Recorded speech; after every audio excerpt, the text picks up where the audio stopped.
The Bridgewater Canal connects Runcorn, Manchester and Leigh, in North West England. It was commissioned by Francis Egerton, 3rd Duke of Bridgewater, to transport coal from his mines in Worsley to Manchester. It was opened in 1761 from Worsley to Manchester, and later extended from Manchester to Runcorn, and then from Worsley to Leigh. The canal is connected to the Manchester Ship Canal via locked Cornbrook, to the Rochdale Canal in Manchester, to the Trent and Mersey Canal at Preston Brook, southeast of Runcorn, and to the Leeds and Liverpool Canal at Leigh. It once connected with the River Mersey at Runcorn but has since been cut off by a slip road to the Silver Jubilee Bridge. Often considered to be the first true canal in England, it required the construction of an aqueduct to cross the River Irwell, one of the first of its kind.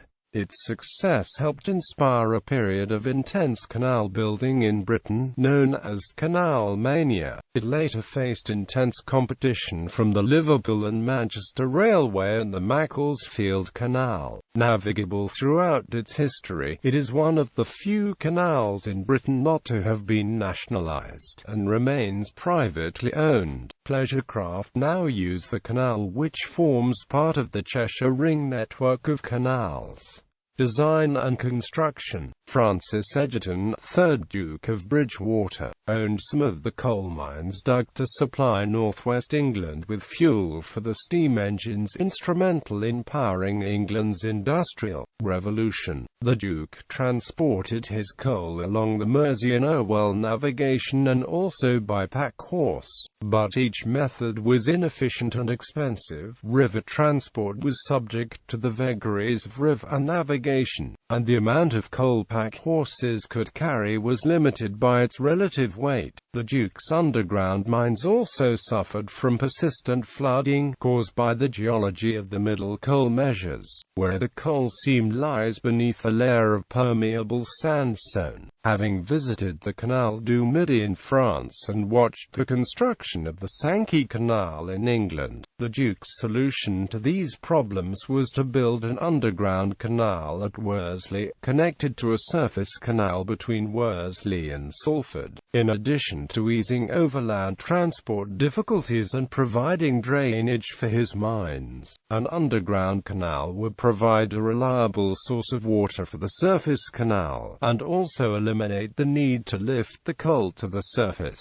The canal boats would carry 30 long tons at a time, pulled by only one horse, more than 10 times the amount of cargo per horse that was possible with a cart. The Duke and his estate manager John Gilbert produced a plan of the canal, and in 1759 obtained an Act of Parliament enabling its construction. James Brindley was brought in for his technical expertise, and after a 6-day visit suggested varying the route of the proposed canal away from Salford, instead taking it across the River Irwell to Stretford and thereon into Manchester. This route would make connecting to any future canals much easier, and would also increase competition with the Mersey and Irwell Navigation Company. Brindley moved into Worsley Old Hall and spent 46 days surveying the proposed route, which to cross the Irwell would require the construction of an aqueduct at Barton upon Irwell. At the Duke's behest, in January 1760 Brindley also travelled to London to give evidence before a parliamentary committee. The Duke therefore gained a second Act of Parliament, which superseded the original. Brindley's planned route began at Worsley and passed southeast through Eccles, before turning south to cross the River Irwell on the Batton Aqueduct. For there it continued southeast along the edge of Trafford Park, and then east into Manchester. Although a connection with the Mersey and Irwell navigation was included in the new Act at Hume Locks in Castlefield, this was not completed until 1838.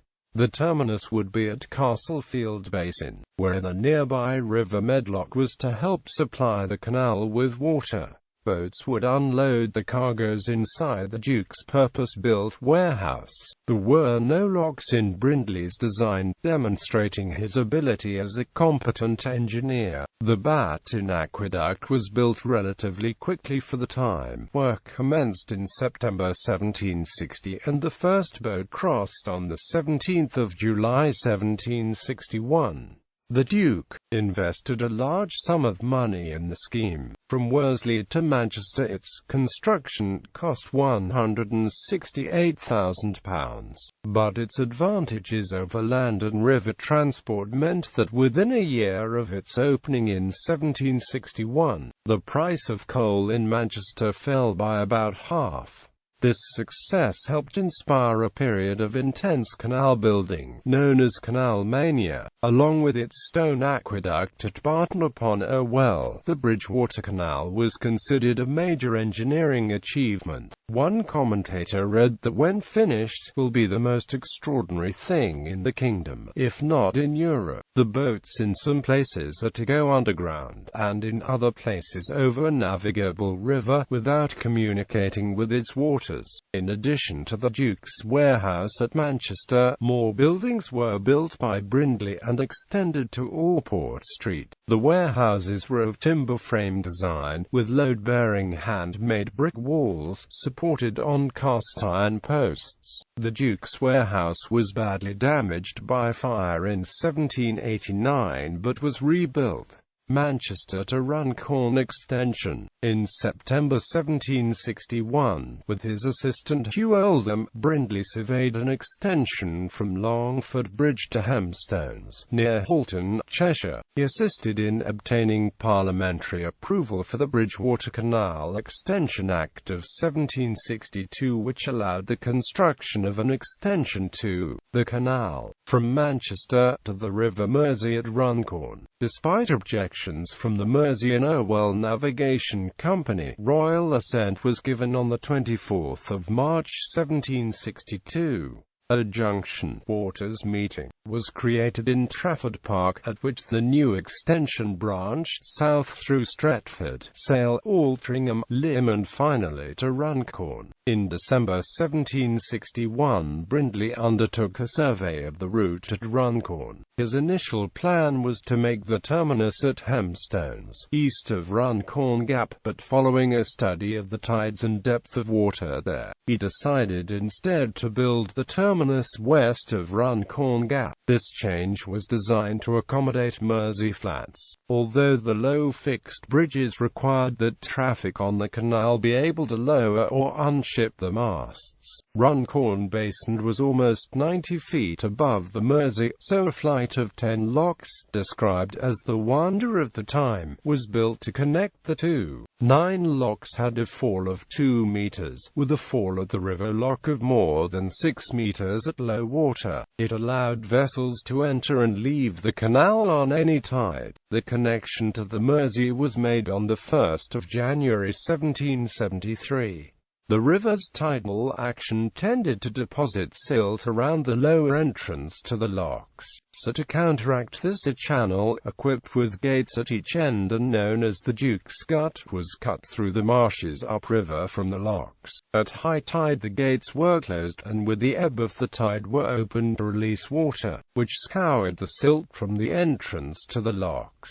The cut created an island, known as Runcorn Island, crossed by Castle Bridge. The connection to Manchester was delayed by Sir Richard Brooke of Norton Priory. Concerned that boatmen might poach his game in wildfowl, Brooke did not want the canal to pass through his land. The act included several stipulations. The canal should not come within 325 meters of his house. The towpath should be on the south side of the canal. Furthest away from Brooke's house, there should be no quays, buildings, hedges or fences to obstruct the view. No vessels were to be moored within 1,000 meters of the house, other than during construction. Eventually, though, a compromise was reached. This included the construction of a link to the Trent and Mersey Canal at Preston Brook, and a building of the canal's terminus to the west of Runcorn Gap. The Trent and Mersey link gave the Duke Duke access to the Midlands, and forestalled the Weaver trustees from making their own junction with the canal. The new extension also met with opposition from the Mersey and Irwell Navigation, until the Duke purchased a controlling interest in the company. The first part of the new extension was opened in 1767, and completed in full by March 1776.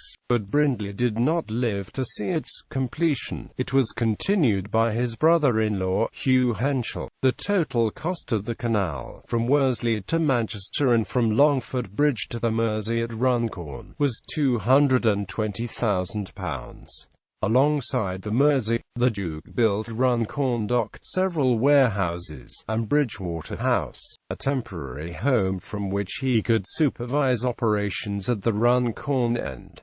2 logs up from the tideway was a small dry dock, Sale to Stockport branch. In 1766 the Duke gained a 4th Act of Parliament for a branch canal between Sale Moor and Stockport which was to follow the valley of the Mersey. The Act was applied for to counter a proposed canal that would give the towns of Stockport and Macclesfield access to the Mersey, via the River Weaver. The work was not done. The Act lapsed and this section of canal was never built. Over 2 decades later, the nearby Manchester Bolton and Bury Canal had sought a connection to other waterways, and it appears that the Duke had planned to limit the activities of the new company. On the 15th of December 1792 the Duke purchased a portion of the Ring-Spigot estate in Salford which blocked the MB and BC's plans to build the riverside basin and wharfs there. Worsley to Leigh extension. In 1795 the Duke secured a 5th Act which enabled him to extend the canal a further 5 miles from Worsley via Boothstown, Astley Green and Bedford to Leigh.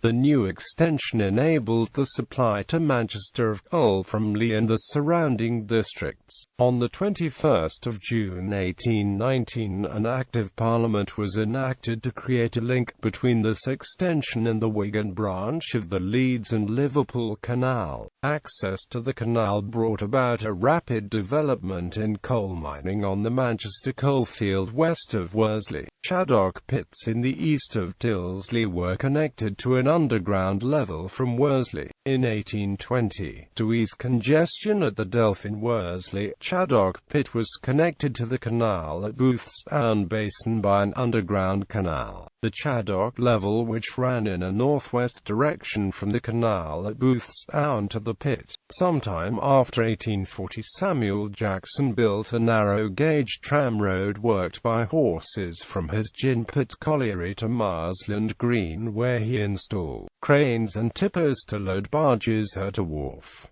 The tramroad was later worked by locomotives. In 1867 the Fletchers built a private railway line in the Bedford Basin with facilities for loading coal from Howe Bridge onto barges. Astley Green Colliery began winding coal on the north bank of the canal in 1912. In the 1940s and 50s coal was sent to Batton Power Station and Runcorn Gas Works P connection to Rochdale Canal. Upon completion of the Rochdale Canal in 1804, the 2 canals were joined at Castlefield. This connection may have been a factor in the failure of the Manchester Bolton and Bury Canal Company's rival scheme to build a canal between Bury and Sladen. The River Medlock, a major source of water for the canal and which was almost as badly polluted as the nearby Irwell, was diverted through a tunnel under the canal at Castlefield by Charles Edward Corley, a civil engineer for the Salford Corporation and later MP for Salford. The canal was from that point supplied by the much purer water of the Rochdale Canal. Mines Worsley Delph in Worsley, originally a centuries-old sandstone quarry near Worsley Brook, was the entrance to the navigable levels. It is now a scheduled monument. 2 entrances built years apart allow access to the specially built temboats, the largest of which could carry 12 long tons of coal. Inside the mines 46 miles of underground canal on 4 levels, linked by inclined planes, were constructed. The mine ceased production in 1887. As the canal passes through Worsley, iron oxide from the mines has, for many years, stained the water bright orange. The removal of this coloration is currently the subject of a £2.5 million remedial scheme. Traffic. In 1791 the mines at Worsley produced 100,282 long tons of coal, 60,461 long tons of which were sold down the navigation. 12,000 long tons of rock salt was also transported from Cheshire. Sales of coal were £19,455, and nearly £30,000 was earned from other cargoes. Passenger traffic in 1791 brought in receipts of £3,781. The canal also carried passengers and was in keen competition with the Mersey and Irwell Navigation Company. The journey downriver by the latter route took 8 hours, while the journey on the Bridgewater Canal took 9 hours each way. Fares were similar, but the Bridgewater route was said to be more picturesque. Boating men also used the canal. They lifted the small lightweight boats out of the M&M at Runcorn, and carried them a short distance up the steep streets onto the Bridgewater Canal. Barges on the canal continued to be towed by horses until the middle of the 19th century, when they were replaced by steam-powered boats after a fatal epidemic spread through the horse population. The dense smoke produced by the steam barges and their harsh, unnecessary whistling proved unpopular with some local residents, who also began to suffer from a condition known as canal throat, no doubt caused by the foul emanations given off by its horribly filthy water. The canal carried commercial freight traffic until 1975. The last regular cargo was grain from Liverpool to Manchester for BOCM. It is now used mainly by pleasure craft and hosts 2 rowing clubs, Trafford Rowing Club and Manchester University Boat Club.